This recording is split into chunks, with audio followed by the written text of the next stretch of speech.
俄罗斯军队大改制，扩军150万，欲将哈尔科夫纳入囊中。北海舰队从此消失。普京现在搞这么大的动作，意欲何为？他又会对俄乌战争起到哪些影响？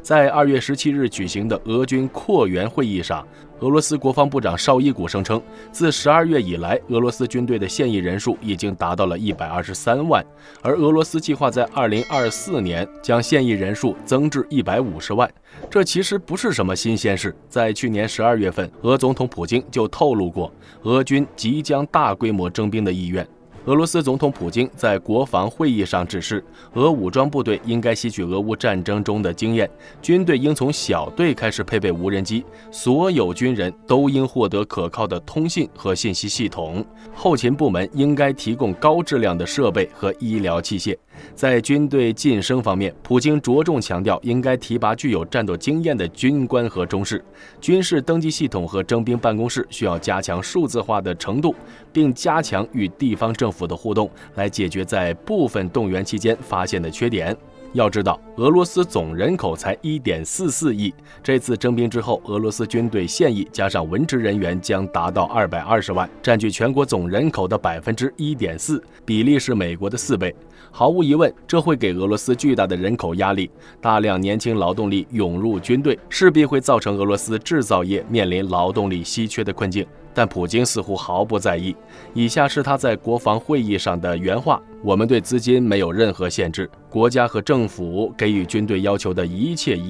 我希望军队能够制定合适的计划，并取得相关成果。同时，国防部应该对社会的批评持开放态度，包括一些因感情而发的批评。目前俄罗斯的入伍年龄已经从27岁提高至30岁，最低的入伍学历也下降至中等教育机构，这就导致大量的俄国年轻人为了提高工资而加入了俄罗斯军队。毕竟由于国际社会的制裁，俄罗斯国内的经济面临严峻的考验，国内贫富差距巨大。莫斯科等主要城市的平均工资是其他普通城市的3倍以上，所以对于这些出身小镇和农村的年轻人来说，加入军队是最好的赚钱手段。这些新兵入伍之后会经过3个月的简单培训，这将筛选出一些不适合加入军队的人，随后他们就可以与俄罗斯政府签订合同，成为一名合同兵。很明显，俄罗斯的特别征兵行动取得了一些较为显著的成果，以至于俄罗斯军队已经能够在俄乌全线保持战略主动权。根据英国 IISS 智库的评估，目前乌克兰的作战人员仅为50万人左右，是俄军的1/3。当然，这一切都是有代价的。根据路透社的报道，俄罗斯的失业率创造了历史新低，为3.9%。但即便是这样，俄罗斯的劳动力缺口依然达到了480万人，职位空缺达到了6.8%，一些公司不得不相互挖人。与此同时，大量的资金涌入军工行业。目前，俄罗斯的国防开支占据了俄罗斯总 GDP 的7.5%。作为对比，美国的国防开支仅占总 GDP 的3.2%。用穷兵黩武这个词来形容最贴切不过。然而，俄罗斯虽然依靠出卖能源缓解了国内的经济压力，但大量经济涌入军工产业后，俄罗斯必须在战场上将这些武器弹药转化为战果，否则俄国经济就会陷入负循环中。除了特别征兵行动外，俄国防部还进行了大规模的军队改制，以适应大规模征兵。在俄军扩员会议上，绍伊古还宣布了俄罗斯军队即将进行的改制。首先是拆分了原本位于圣彼得堡的西部军区，重新建立2个新军区，它们分别是莫斯科军区和列宁格勒军区。大家注意，这里的列宁格勒军区是俄罗斯官方的称呼。众所周知，俄罗斯城市圣彼得堡在苏联时期被改名为列宁格勒，当时的苏联就有莫斯科和列宁格勒这2个军区。在苏联解体后又变回了圣彼得堡，这也是俄罗斯官方对这座城市的称谓。但军区的名字尚未进行改变，依旧延续了列宁格勒叫法。2010年，俄罗斯军队进行改革，将莫斯科军区和列宁格勒军区合并为西部军区。时任列宁格勒军区总指挥，我们也非常熟悉，是现今的俄总参谋长格拉西莫夫。然而这次俄军的新军区居然依旧使用了列宁格勒这个苏联时期的称谓，不由得让人浮想联翩。这或许意味着俄政府想修复俄罗斯曾经分裂的民族历史观，将沙俄和苏联都视作自身历史的一部分。关于这部分，我们就不展开来说了，还是把视角回到俄军改建本身。除了新增2个军区以外，俄罗斯的北方舰队联合战略司令部也被撤销，其地面部队交由列宁格勒军区管辖。同时，俄罗斯所有海上力量，包括北方舰队、波罗的海舰队、黑海舰队、太平洋舰队、里海分舰队，全部撤出军区指挥编制，由海军最高司令部统一指挥。目前，俄海军总司令是叶夫梅诺夫上将，他曾在太平洋舰队和北海舰队担任要职。在2019年就任海军总司令后，就将防御重点放在了北冰洋。而在这次改制中，变化最大的应该就是南部军区。根据普京在2月26日签署的法令，乌克兰的赫尔松、扎波罗热、顿涅茨克和卢甘斯克四州的所有地区都将纳入南部军区的管辖范围，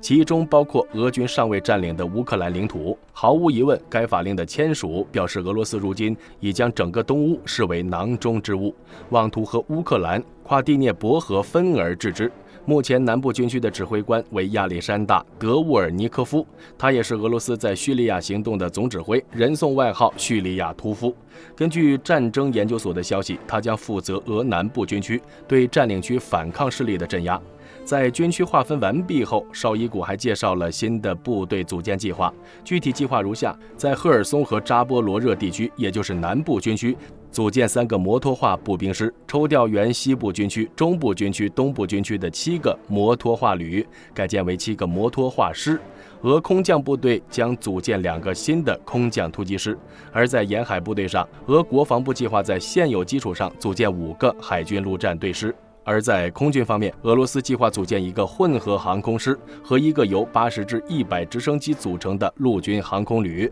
此外，还将组建3个航空师司令部、8个轰炸机航空团、1个战斗机航空团和6个陆军航空兵旅。一夜之间，俄罗斯武装力量编制就增长了15个师，这足以让全世界注意。目前媒体的主流看法认为，俄罗斯拆解西部军区主要目的是应对瑞典和芬兰加入北约后所带来的新的威胁。比如，俄罗斯和芬兰接壤的卡累利亚地区就属于列宁格勒军区的管辖范围。俄罗斯未来将在该地区部署1个集团军，同时将新组建3个摩托化步兵师和2个空降突击师。之前大兵在分析俄罗斯对乌战略的视频中曾经提到，俄罗斯如果想要对峙北约，就需要将北约主力部队牵制在波罗的海3国。这3国北临波罗的海，南有白俄罗斯，后方还有加里宁格勒这一块飞地。北约将军队部署在这里，几乎等同于被俄军包饺子。然而，随着芬兰和瑞典加入北约，俄罗斯面临的威胁陡然剧增。芬兰和俄罗斯虽然拥有极长的边境线，但北部边境以山地为主，南部则以湖泊和沼泽为主，难以进行大规模装甲集团突击。这无疑限制了北约和俄罗斯双方的陆军力量。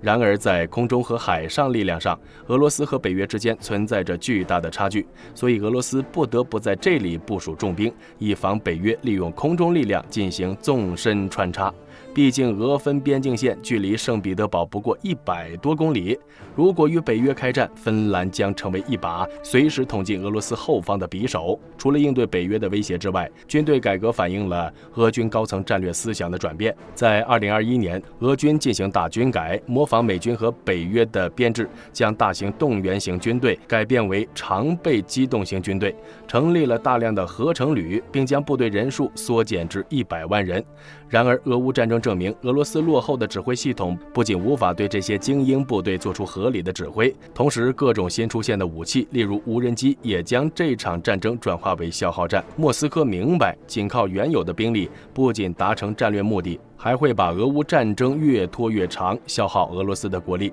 所以在经历2年的俄乌战争后，俄罗斯痛定思痛，将战略核心的建设重点重新放在陆军上，同时将旅重新改制为师这件事，也说明俄罗斯正在返回苏联时期的旧战术。旅虽然机动灵活，但编制较小，无法适应俄乌战争中的高强度消耗战。但将其更换为师级后，俄罗斯便能凭借人数优势掌握战场主动权，而乌克兰也从侧面证明俄罗斯的军事意图。乌总统泽连斯基在25号接受采访时声称，俄军将在5至6月对乌发起下一轮大规模攻势。很明显，想要让乌克兰挺过这一轮危机，北约需要加大对乌援助力度。2月26日，包括15位欧盟领导人在内的20多位国家元首在巴黎举行会议，讨论增加对乌克兰的弹药供应。法国总统马克龙组织了这次会议，并宣布成立一个新的联盟，向乌克兰提供远程导弹和弹药。马克龙还表示，法国将尽一切努力确保俄罗斯无法赢得这场战争。